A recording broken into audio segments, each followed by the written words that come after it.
super sagrado para as nossas vidas, em nome de Jesus. Amém? Irmãos, e se você quiser colocar aí um título aí para essa palavra, você pode colocar, se você faz a anotação, o pessoal que está gravando lá também, nós podemos chamá-la de O Poder de uma Revelação. Amém? Nós vamos ler um texto, vamos fazer alguns comentários sobre ele, e depois nós entraremos, de fato, lá no cerne do assunto que nós queremos abordar nessa noite, que é a revelação. O mundo sempre foi muito cheio de ciências e conhecimentos humanos, filosofias, tudo isso. E o mundo se aproxima, se aprofunda no conhecimento de todas as coisas, de todas as ciências. Mas o mundo continua um mundo triste, cansado, continua um mundo angustiado, maluco, continua um mundo violento, continua um mundo inseguro. Porque, embora a cultura nos seja muito importante, embora a ciência seja algo indispensável para qualquer um de nós, se eu estou aqui hoje, nessa noite, pregando, a ciência foi utilizada muitas vezes para a minha cura. Isso é muito importante. Mas daqui a um tempo, o pastor Horácio não vai estar mais aqui. E eu espero que seja daqui a muito tempo, amém? Diga amém, irmãos, eu estou preocupado com esse negócio aí. Mas a Bíblia diz que essa palavra, ela é eterna. E ela se torna eterna, e nós vamos entender ao longo da leitura do texto, depois na segunda parte, por conta de uma coisa chamada revelação. Não existe nada que possa mudar o rumo de um homem, de uma família, de um povo, de uma nação, da humanidade, mais poderoso do que uma coisa chamada revelação. E só para a gente fazer aqui um breve comentário, uma aspas na mensagem, para você entender isso, nós temos nas Escrituras Sagradas dois personagens muito notórios. O primeiro deles, Paulo. Paulo foi enviado aos gentios.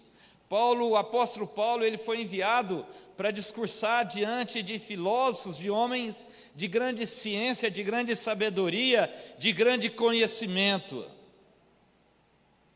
Mas quem andou sobre as águas foi Pedro. Pedro andou sobre as águas. E Pedro era um homem iletrado. Mas ele andou sobre as águas, porque o que o sustentava era uma revelação.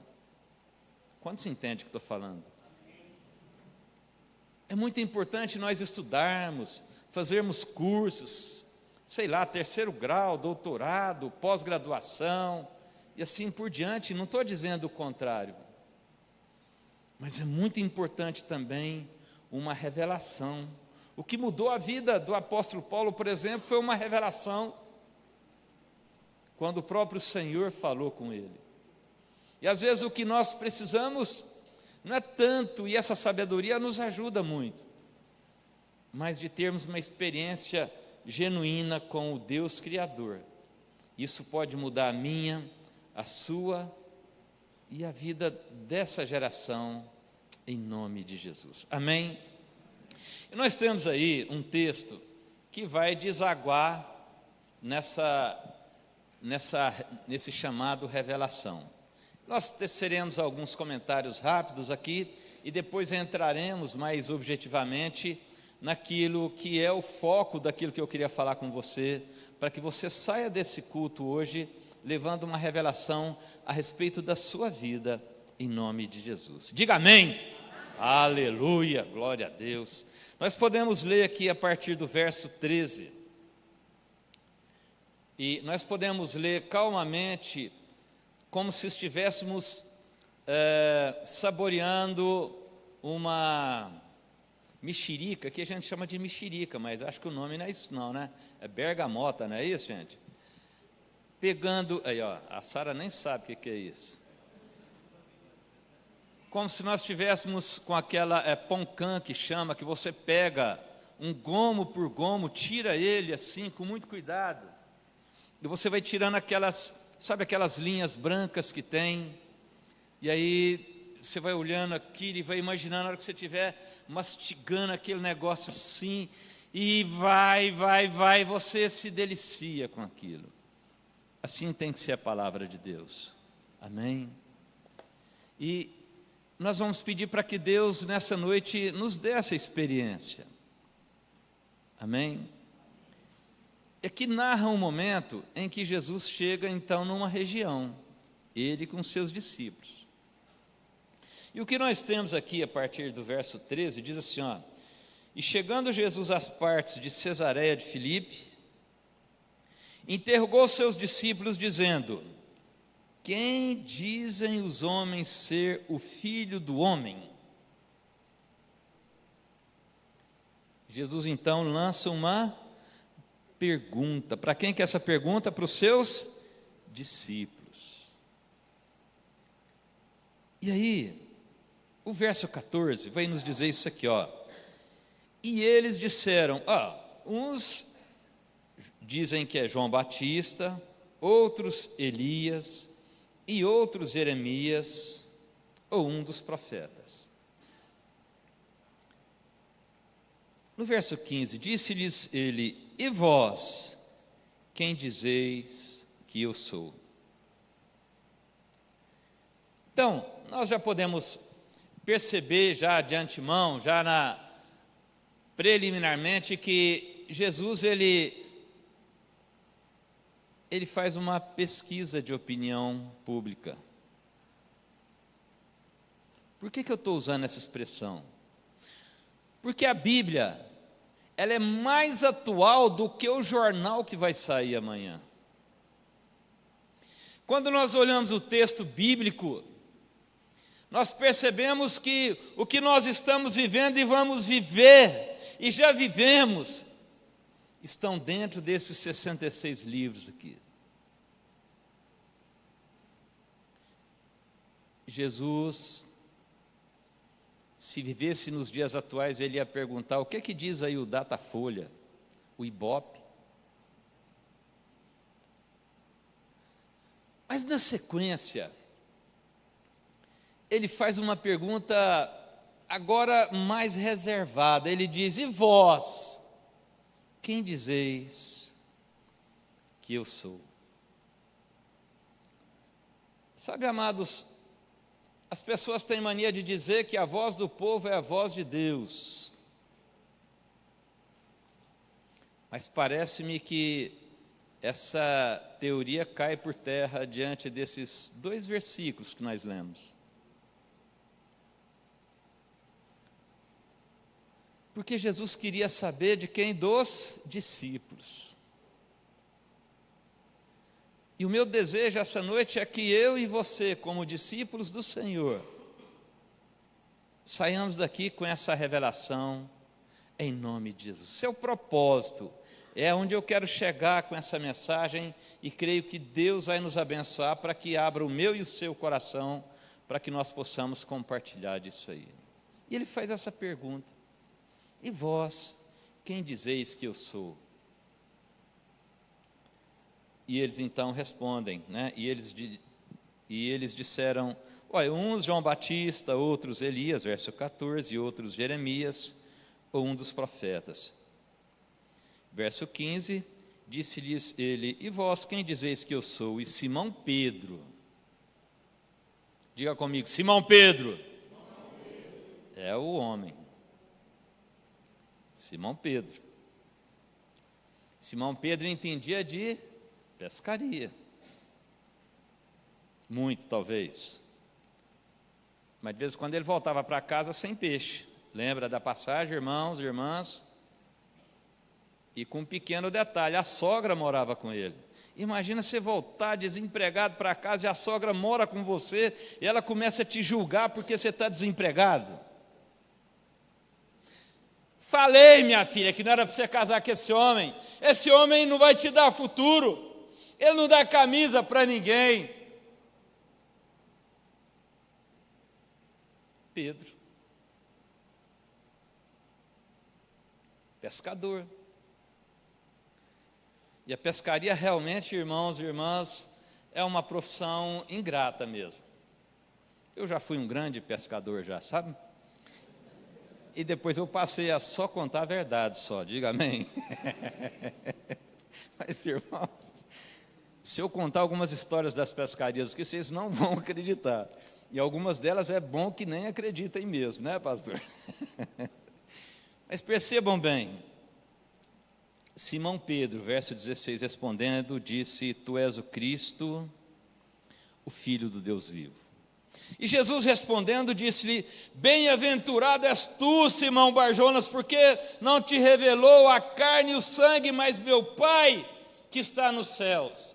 E também eu te digo, Pedro, que tu és Pedro, e sobre esta pedra edificarei a minha igreja, e as portas do inferno não prevalecerão contra ela. Eu te darei as chaves do reino dos céus, e tudo que ligares na terra será ligado nos céus, e tudo que desligares na terra será desligado nos céus. 44 minutos do segundo tempo. Pedro, ouvindo aquelas referências do Senhor, estava na marca da pequena área, era só dar mais um chute, e essa bola entraria no gol. Porque afinal de contas ele trazia então, manifesta pela própria boca, uma revelação que veio do céu. Não é um ensinamento religioso, não é uma filosofia de homens de carne e osso. É uma revelação que veio do alto. E Pedro, provavelmente olhando, ele capaz que foi segurando na cadeira, não se continha mais, de emoção, de alegria, e de ver que o mestre estava o elogiando. E ele começou a pensar: eu sou o cara. E eu nem sabia disso. Provavelmente ele disse: não é porque eu estou na minha presença, mas eu sou demais, eu me amo. Mas percebam o verso seguinte. Então, mandou aos seus discípulos que a ninguém dissesse que ele era o Cristo. Interessante isso. Pedro deve ter dado uma murchada, falou: gente, mas eu estava indo tão bem, ia tirar 10. E agora é hora de eu sair por aí, mostrando a minha habilidade, a minha capacidade de absorver revelações, mostrando a unção que há sobre mim. E o Senhor fala: cala a boca.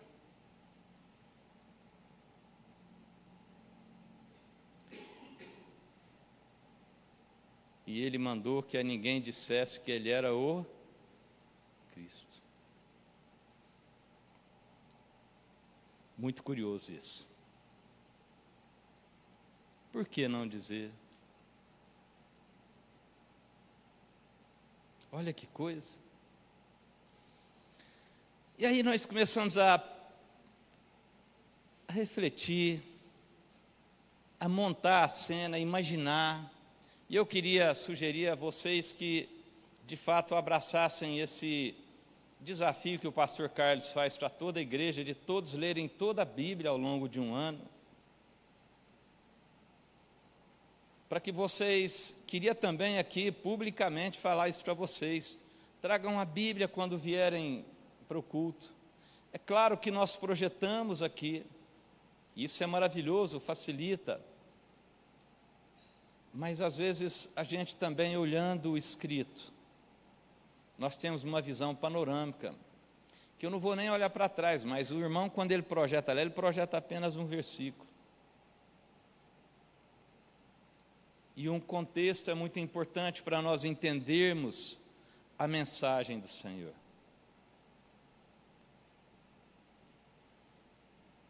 Por que Jesus falou, olha, está muito bom, vocês vieram até aqui, que beleza, Pedro, nota 9 para você. Mas percebam bem, o primeiro verso que nós lemos, o que nós lemos, ele vai nos apontar para a resposta a essa questão. Mas o verso seguinte, depois que terminamos o texto, no verso 20, nós vamos no verso 21, e então agora nós começamos a entender por que ele falou que não era para contar para ninguém.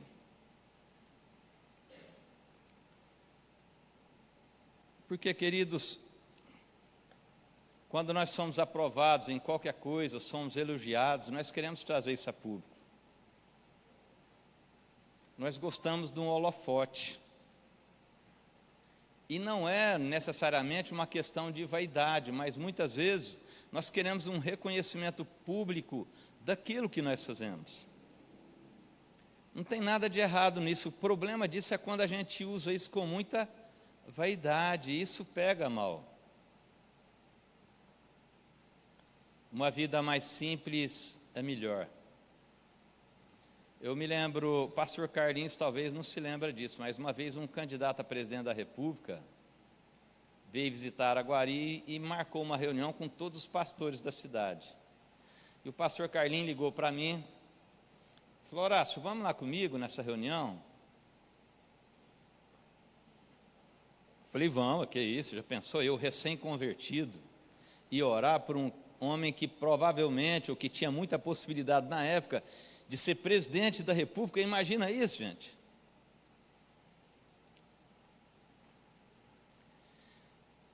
Se fosse o Lula, eu ia ter a chance de orar pela vida dele, amém, irmãos? Diga glória a Deus. Fala assim, acalma coração.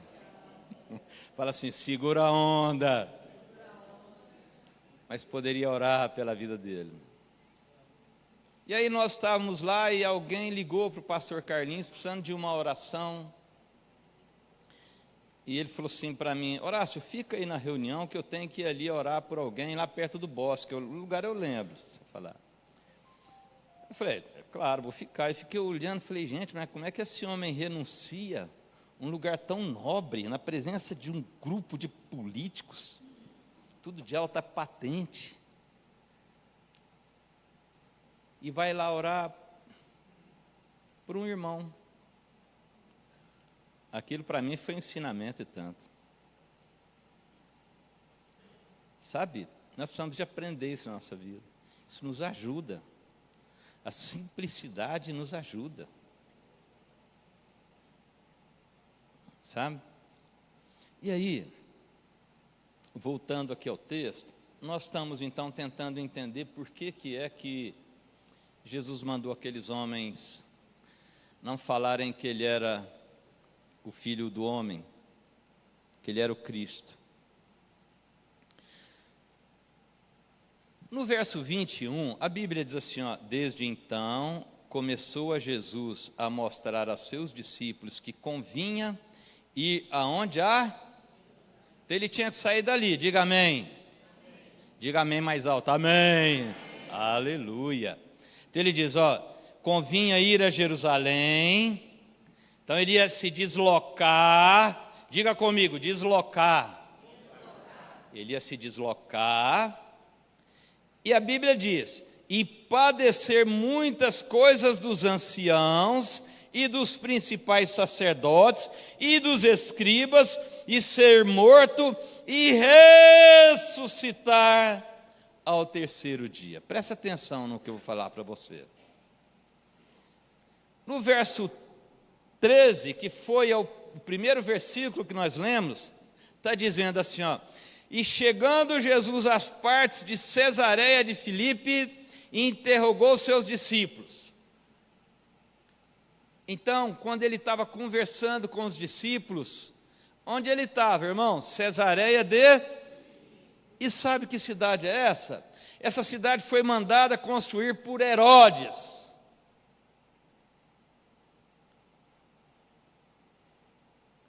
E colocou o nome de Cesareia de Filipos em homenagem ao seu filho.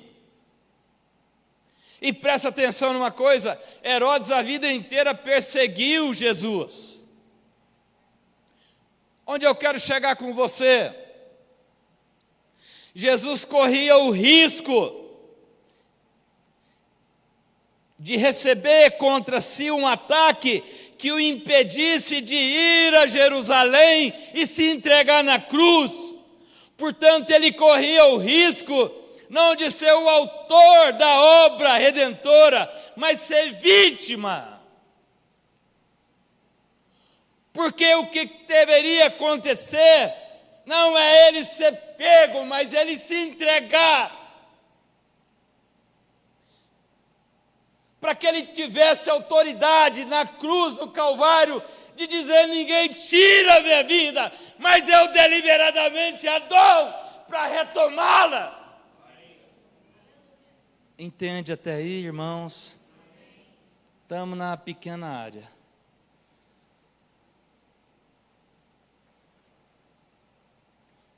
Eu estou dizendo isso porque tem alguns irmãos e irmãs aqui que estão angustiados com a semana que se inicia.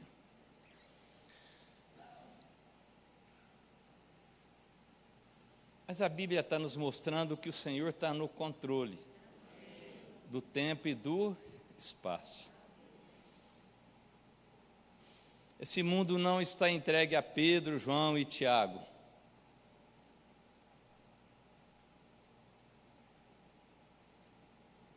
Qual é a diferença?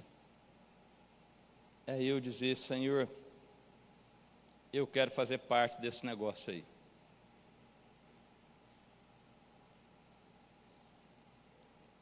Jesus não foi vítima. As pessoas dizem: se ele voltasse hoje, eles matariam ele de novo. Ninguém matou Jesus, irmãos. Ele se entregou. A Bíblia diz que ele estava no jardim do Getsêmani, e os soldados chegaram para prendê-lo. E os soldados ficaram assim meio perdidos, e ele perguntou: quem é que vocês estão procurando? É Jesus? Sou eu! A Bíblia diz que os soldados caíram.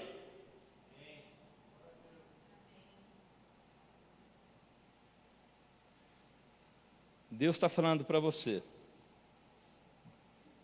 não espere o problema, vá ao encontro do problema e derrote ele. Não espera. Ele vai ficar maior, ele vai fortalecer. Ele vai ganhar corpo.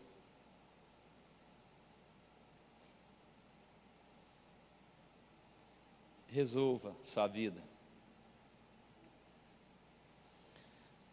Certa feita, um profeta, um homem de Deus, ficou enfermo.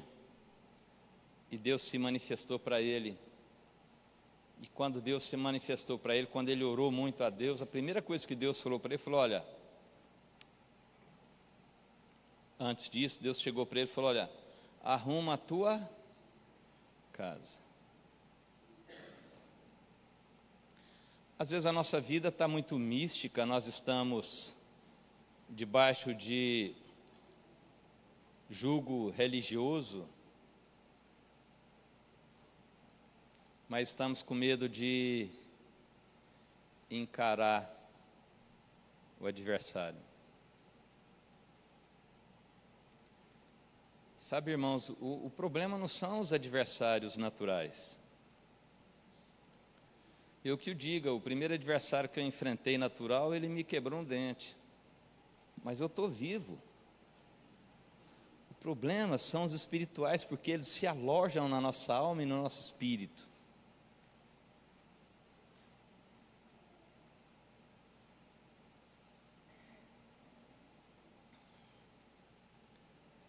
Preste atenção numa coisa. Entregue ao Senhor o controle do tempo e espaço na sua vida. Porque na hora certa, Ele vai se manifestar com grande poder. Sabe, quando Lázaro adoeceu, ficou todo mundo angustiado, falou, gente, mas Jesus não aparece. E os dias foram passando e Jesus não aparecia, e Lázaro morreu, e Jesus nem aí apareceu.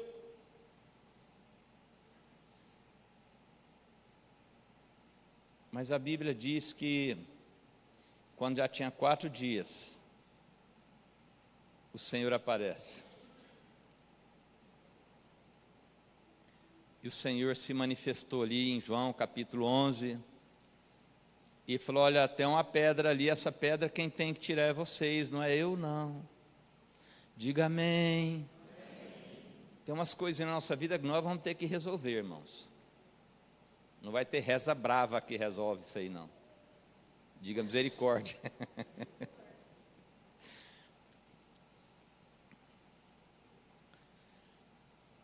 Mas Jesus estava preocupado com isso. Ele falou, eu estou numa cidade de um homem cuja família me persegue há quanto tempo? Mas eu tenho uma obra para ser concluída. E essa obra, ela não pode ter a interferência, a interrupção de nenhum ser humano. Deus está te perguntando, por que você não deixa com que Deus determine o espaço e o tempo na sua vida? Faça isso. Entregue seus caminhos ao Senhor, confia nele, e o mais Ele fará. Hoje eu estava conversando lá no nosso retiro com o Marquinhos e contando para ele parte do testemunho meu de vida. Em que um dia eu estava aqui, numa dessas cadeiras aqui, igual nós estamos hoje aqui. E eu estava muito angustiado, porque naquela semana eu passaria por uma audiência em que eu era o réu. Uma coisa é você ser o advogado, a outra é ser o réu.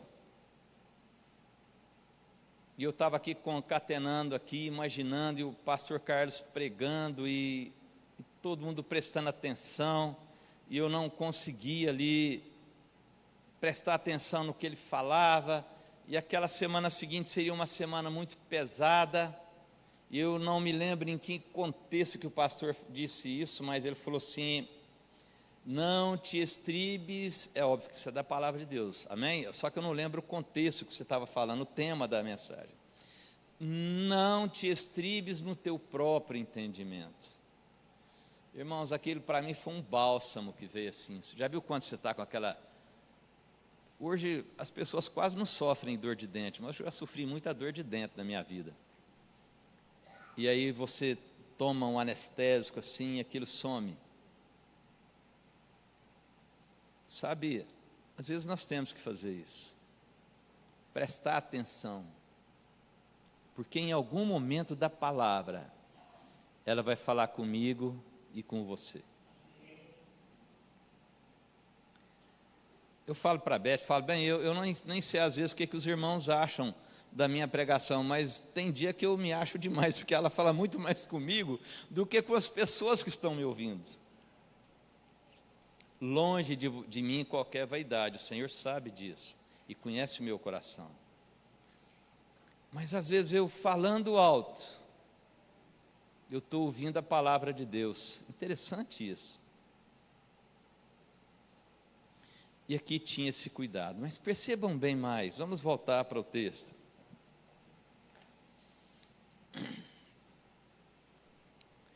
Se você caminhar um pouco mais no Evangelho de Lucas, a Bíblia diz que lá no Getsêmani, Judas chegou. Judas chegou e Jesus perguntou para ele: aqui vens, amigo? Quantos lembram dessa passagem? Diga amém bem forte. Amém. Agora presta atenção numa coisa aqui. Jesus chamou Judas de quê? De amigo. Nesse texto, só para nós abreviarmos, eu estou sem relógio, mas nosso tempo já está cumprindo. Jesus então começou a falar que ele precisava morrer, etc, etc, etc. No verso 22 diz assim: e Pedro, tomando-o à parte, começou a repreendê-lo, dizendo: Senhor, tem compaixão de ti, de modo nenhum te acontecerá isso. Ele, porém, voltando-se, disse a Pedro: para trás de mim o quê? Jesus chama Pedro de Satanás e chama Judas de amigo. Curioso isso.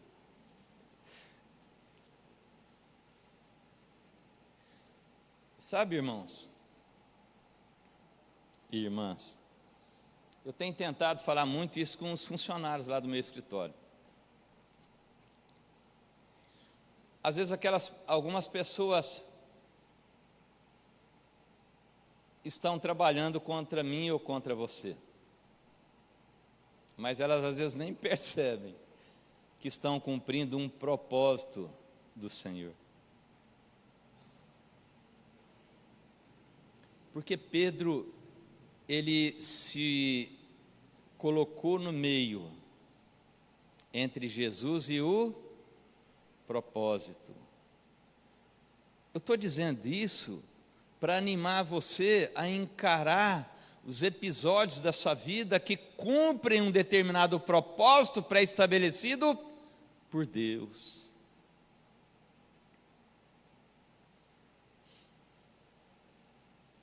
Jesus, certa feita, falou para a gente orar pelos inimigos. Irmãos, às vezes algumas pessoas se levantam contra mim, e o pastor Carlos sabe de algumas dessas pessoas. Converso de vez em quando com ele para ouvir, né? E eu tenho percebido que essas pessoas que às vezes se levantam contra mim, nem percebem que estão me ajudando, porque elas me empurram, me tiram da zona de conforto. Tem uma música do Nelson Gonçalves. Ele voltou, o boêmio voltou novamente. Se partiu daqui tão contente, por que razão quer voltar? Ele voltou para os amigos dele. Mas para que eu vou querer uns amigos desses? Perceberam aí a ironia? Mas é uma verdade. Porque muitos amigos que facilitam a nossa caminhada conspiram contra a nossa aproximação do Criador. E nós vivemos uma vida levados pelos sentidos,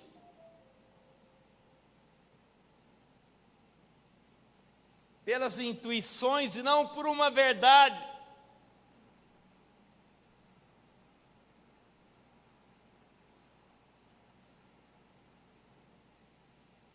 Sabe, nós precisamos de vez em quando fazer um balanço da nossa vida. Naquele momento ali, eu também não estou pregando aqui as virtudes de Judas, não. Quantos entendem o que estou falando? Diga amém. O que eu estou querendo dizer é que Deus transforma a maldição em bênção. Pastor Luiz Fernando trouxe uma palavra maravilhosa sobre isso. Ele contou todo o testemunho da vida dele, e e falou que ao final Deus transformou aquilo tudo, toda aquela maldição, em bênção. E eu comentando com alguns irmãos também, anteontem, sobre José, uma palavra que tem sempre assim me chamado a atenção. Irmãos, o José, a maioria conhece a história de José, porque ela, além de estar na Bíblia, ela está nos desenhos animados, nos filmes, nessa época de Páscoa, etc, etc. José tinha inimigos que fizeram um papel de amigos na vida dele, que são seus irmãos, que o humilharam, o venderam, até chegaram a pensar em matar eles. E às vezes nós estamos precisando de uns amigos assim, que quer matar a gente, para empurrar a gente. Curioso isso. Porque quando José se dá a conhecer a seus irmãos, ele fala: olha, vocês não precisam ficar tristes, não. Eu sei que tudo isso aí que vocês fizeram, essa sacanagem toda, essa maldade, essa arquitetura maligna do inferno, Deus pegou isso para proteger o povo dele. Então, a leitura das Escrituras Sagradas, ela precisa ser feita numa perspectiva mais globalizada, mais de olho na eternidade, e não somente no momento. Que o momento ele é doloroso mesmo. Se você está tratando de dentro, você sabe o que é isso? Será que aquele motorzinho começa? Já pensou? Aquele barulhinho, tim, aquele negócio no ouvido da gente. É assim. Mas a Bíblia diz, concluindo agora, que nós podemos voltar ao início do texto que lemos, no verso 13, e dizer, e ler o que está escrito: e chegando Jesus às partes de Cesaré de Filipe, interrogou seus discípulos, dizendo: quem dizem os homens ser o Filho do Homem? E eles disseram: uns João o Batista, outros Elias, e outros Jeremias, ou um dos profetas. Sabe o que é isso aí? Eu sei que você sabe o que é isso aí. Isso aí é a ideia da reencarnação. Curioso, né?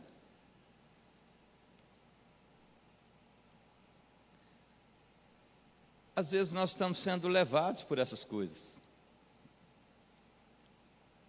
Porque algumas ideias, elas nos são de fato até que consoladoras. Eu perdi meu irmão recentemente, e para mim seria consolador imaginar que numa outra vida eu estaria junto com ele. Mas a Bíblia diz, em Hebreus capítulo 9, versículo 27, diz assim: assim como o homem está ordenado morrer apenas quantas vezes? Uma vez. O próprio Cristo também aparecerá segunda vez para buscar aqueles que o esperam para a salvação. Nós temos uma passagem também no Evangelho de Lucas, se não me engano, capítulo 12, que os saduceus e os fariseus tentam espremer o Senhor com relação a isso. E Jesus então desarma essa bomba. Sabe por que isso é uma bomba? Porque a mensagem do Senhor é para que a nossa vida seja resolvida hoje e não amanhã.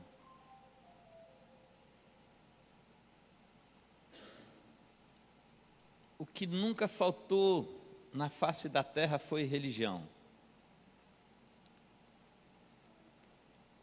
O que de fato faltou é a verdade. E ele diz: eu sou o caminho, a verdade e a vida. Mas presta atenção, e nós já estamos concluindo, os irmãos do louvor já podem subir, porque nosso tempo já se foi.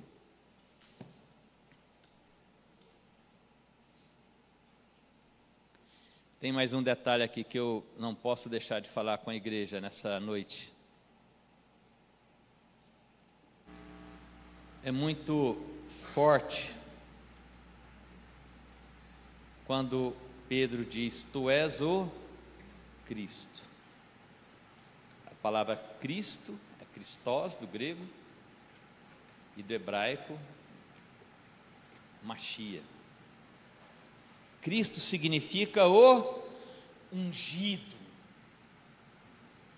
E a unção, presta atenção nisso, a unção ela era usada para estabelecer também governantes.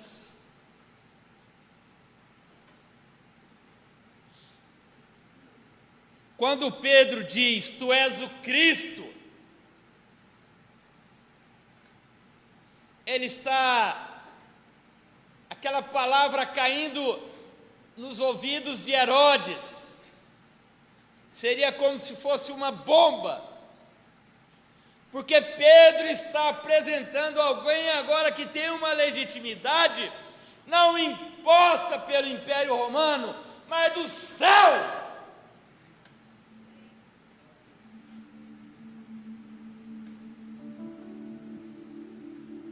Quando você está numa roda de amigos, de parentes, conversando sobre religião, e aí às vezes nós não queremos contrariar as pessoas no que elas pensam, e aí o que ela pensa de Deus você também pensa, mas na hora que você coloca a palavra Jesus, você arruma um BO,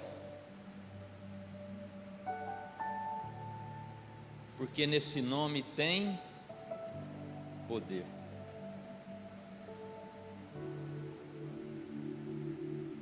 A Bíblia diz, no livro de Atos, no capítulo 4, verso 12, e diz assim: E nem um nome há dado, nem no céu, nem na terra, pelo qual possamos ser salvos, a não ser o nome de... Um nome muda tudo.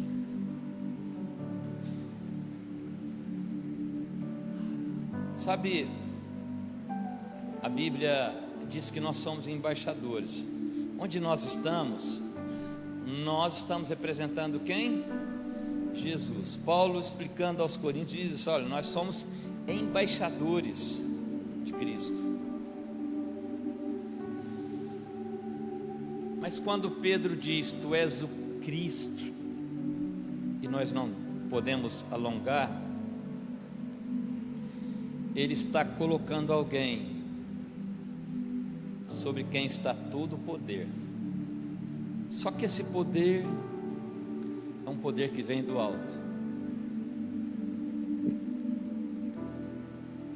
E ele diz mais: o Filho do Deus vivo.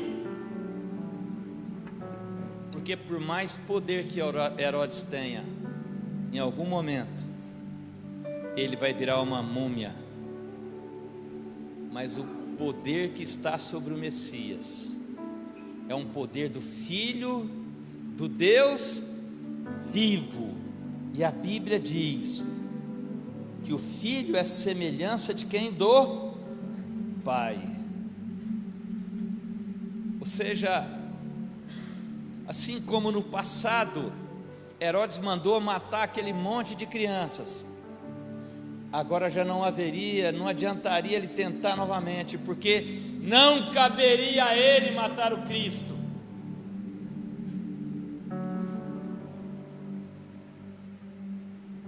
E a Bíblia diz que nós estávamos mortos nos nossos delitos e pecados, mas nós recebemos o quê? E ele vos deu vida.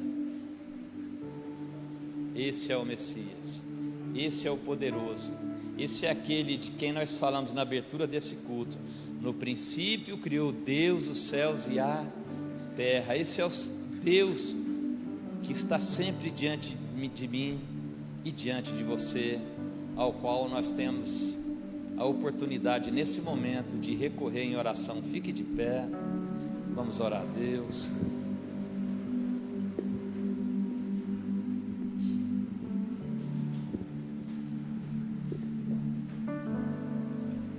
Irmãos, essa palavra ela é tão poderosa, mas tão poderosa, que quando Deus ouve a revelação de Pedro, Deus fala assim, ó, sobre esta pedra, que é a revelação, eu edificarei a minha igreja.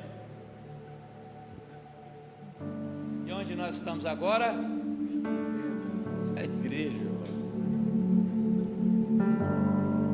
Quantas perseguições houveram, quantas dificuldades ao longo desses 30 anos de comunidade El Shaddai. Teve dias, estou certo disso, irmãos, porque os pastores Carlinhos e a Sandra não são muito diferentes de mim, não, no aspecto humano, nos sentimentos. Mas teve dias em que eles provavelmente pensaram, agora lá se foi o boi com a corda. Mas o Senhor falou, não, espera aí, ué. Isso aqui está fundamentado. A comunidade El Shaddai, ela está fundamentada. Sabe o que é fundamentado? Se você é advogado, você sabe com mais facilidade isso. Mas se você também é um construtor, ou você já viu construir uma casa, você sabe também o que é isso.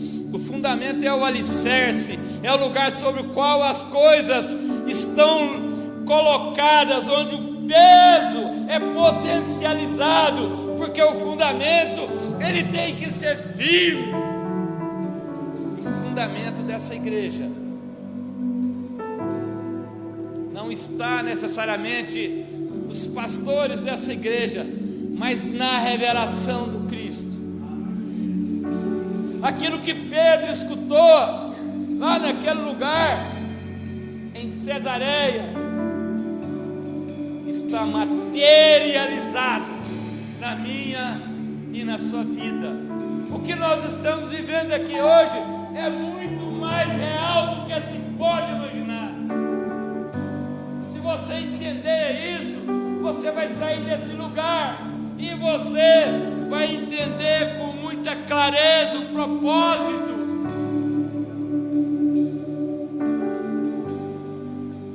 do Cristo.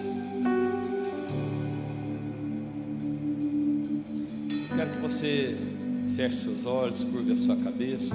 Nós já avançamos muito, eu vou fazer uma oração e nós estaremos concluídos. Mas eu quero desafiar você que está nos visitando, depois procure alguém dessa igreja e se ajunte a nós, porque a nossa caminhada não é debaixo do desejo de um homem de carne ou sangue, mas ela está alicerçada na palavra do Senhor, no Cristo, no Mashiach, no Christos, naquele que é o Alfa e o Ômega. Eu vou orar para a sua vida e Deus há de fazer coisas grandiosas e você perceberá o quão real é essa palavra, em nome de Jesus. Curva a sua cabeça. Deus Pai, em nome de Jesus, ao final desse momento que aqui nós estamos vivendo, a nossa oração é para que tudo aquilo que nós recebemos aqui, tudo aquilo que os nossos ouvidos ouviram, possam penetrar no mais profundo da nossa alma, dos nossos sentimentos, mas sobretudo do nosso espírito. Que essa revelação de que um dia o Senhor pisou sobre esse planeta, de que um dia o Senhor colocou os pés sobre aqui, como diz a sua escritura, e o Verbo se fez carne e habitou entre nós, e vimos a sua glória. Possamos entender que o que nós estamos vivendo aqui mais real do que se possa imaginar, e que a tua graça, o teu amor e o teu poder venha ao encontro dos irmãos e das irmãs que vieram a esse culto em busca de um milagre, e que o Senhor possa derramar esse milagre em nome de Jesus, para que o seu nome seja glorificado em nome de Jesus. Se você crê nisso, dê um forte aplauso ao Senhor nessa noite. O Senhor te abençoe, te fale, e que a revelação dele seja firme no seu coração, que ele seja a estrutura, a base e o fundamento em nome de Jesus. Deus abençoe vocês. Até o próximo domingo estaremos aqui em nome de Jesus. Eu vou com